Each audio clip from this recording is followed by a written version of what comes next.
Zamsu Production YouTube channel fir tute in Zavain kan channela kan lo lom le vek acheu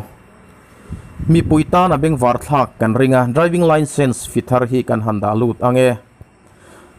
tun hai moi khan Ministry of Transport Road and Highway Chuan Central Motor Vehicle Rules 1989 chu siam tra in driving license filak dan sang sang tidang lamin atisanga anoya tarlan hilak dan thar tur chuni in hei hi Mizorama po mantan mek ani pakhat na learner license fee cheng za somnga class khata test fee cheng somnga awain cheng zani panhi na driving license puitling fee cheng zani class khata test fee cheng za thum smart card ta cheng zani smart card company deduction cheng za awain cheng za Hriat pathum na renewal fee cheng za thum smart card fee cheng zani company deduction cheng za awain cheng za ruk palina duplicate cheng zani smart card cheng zani company deduction cheng za awain cheng zanga pangana replacements of photo thalak thak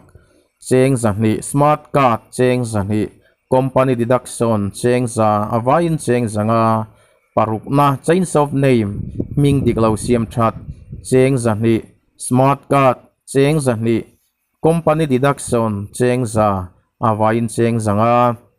pasarina change of residence chen na mun thak cheng zani smart card cheng zani company deduction cheng za awain cheng zanga pariat na additional of new class dang deal bel cheng zani class khata test fee cheng za thum smart card fee cheng zani company deduction cheng za awain cheng za Hriat